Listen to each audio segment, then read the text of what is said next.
Pastor Sherman D.Manning joining you from one of the darkest alleys on Skid Row. About 11:15. I think today is April 7th, maybe April 8th. It's Thursday, I know that. I left Wrecking Crew for Christ Church service just a little while ago. And do me a favor, don't show this video to Attorney John Eisen, chairman of my board. Don't show it to Dr. Williams of McCoy. Don't show it to my son Jose, because I'm doing something that I haven't done in a while. Normally this time of night I've been home for 2 or 3 hours already, but because I don't stay out late much anymore. I ran out of Wrecking Crew tonight when the service was over. Ran down to Skid Row because I've been looking for housing for a single 27-year-old pregnant African-American woman who's 4 months pregnant.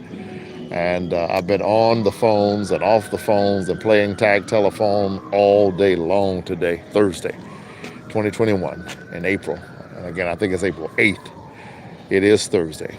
And I got the call at about 8:15 p.m. tonight that we do have housing for this dear woman who sleeps on the streets. And so I ran over here, and I've been here more than an hour looking for her, and she's not here. This is one of those times when I feel like a total failure.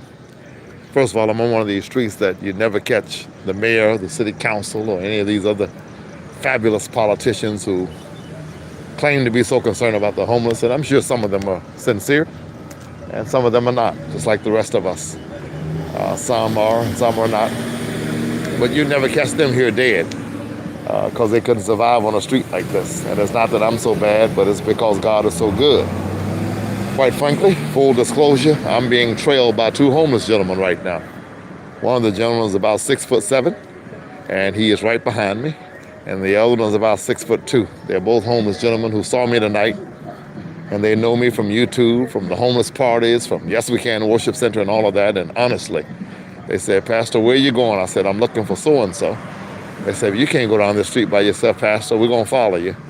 And both of them asked that I not show them on camera. So I am not unescorted. I am not alone. Yea, though I walk through the valley of the shadow of death, I will fear no evil, for thou art with me. Thy rod and thy staff, they comfort me. Thou prepares a table before me in the presence of mine enemies. Thou anointest my head with oil, my cup runs over. Surely, I got two people with me tonight, y'all. Listen what the book says. Goodness and mercy shall follow me all the days of my life. So I got goodness on my left, mercy on my right. I don't know whether they're carrying weapons or not. That's their business, it's not mine, but I thank God that they're with me. But again, this is one of those times when, quite frankly, quite candidly, I will admit that I feel like a total 100% failure. When we do all of these things, we celebrate getting trailers for 4 or 5 people, and there are thousands sleeping on the streets. Richest nation on the face of planet Earth.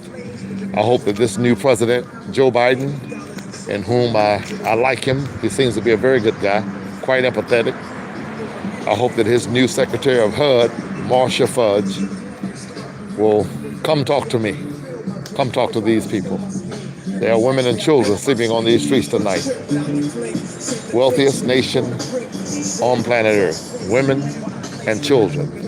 11:15 at night, when most of the politicians are home in their plush suites and their gated communities. And this is what we have in the richest nation on planet Earth. It looks like a third world country down here, especially the street that I just left. And some parts of Skid Row tonight at 11:15 at night or so are so loud and lit and alive that you think it's 3 o'clock in the afternoon. And then there are other spots that are dead, and you think that no one lives there at all. It's just an amazing and unique phenomenon that I think our country would be better off if we made it better, if we at least ameliorated the situation.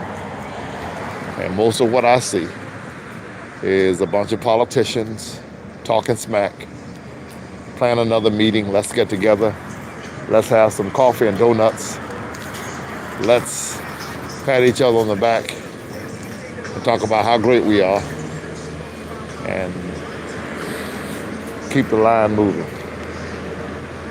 Many organizations in California right now, it's like a gold mine. You've got their leaders and directors pulling down $300,000 salaries for nonprofit organizations that purportedly do nothing but house the homeless and care for the needy.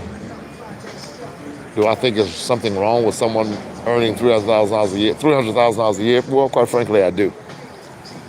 When you're in poverty services, do I think that you need to be poor to work in this line of work? You do not. Rich people can do this work as well as poor people.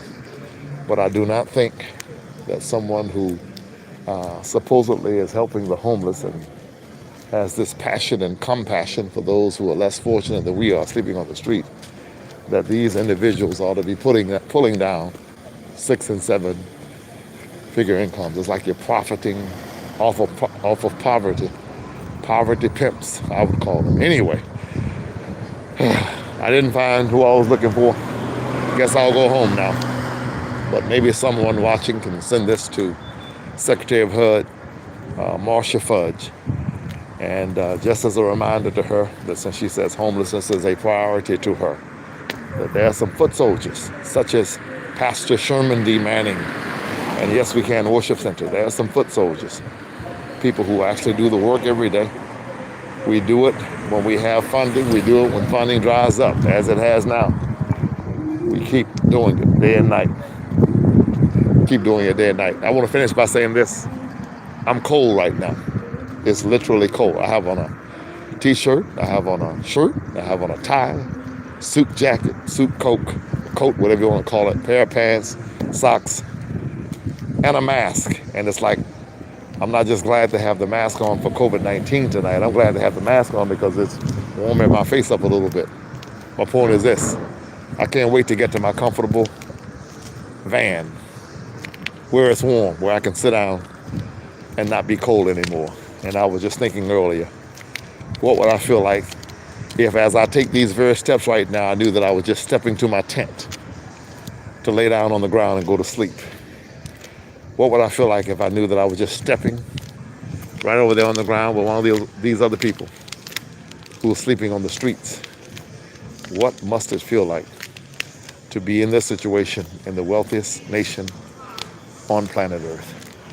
Ladies and gentlemen, please go to yeswecanworshipcenter.org. That is yeswecanworshipcenter.org. Scroll down to the bottom of the page, click the orange Donate Now button, and you can help us house the homeless and feed the hungry. We do it every day of the week. Yes, we can Worship Center. If you know anyone who wants to volunteer to help us house the homeless and feed the hungry, to join our service on Friday nights, tell them to give me a call, 213-858-2608. 213-858-2608. Yes, we can worshipcenter.org. Keep the faith.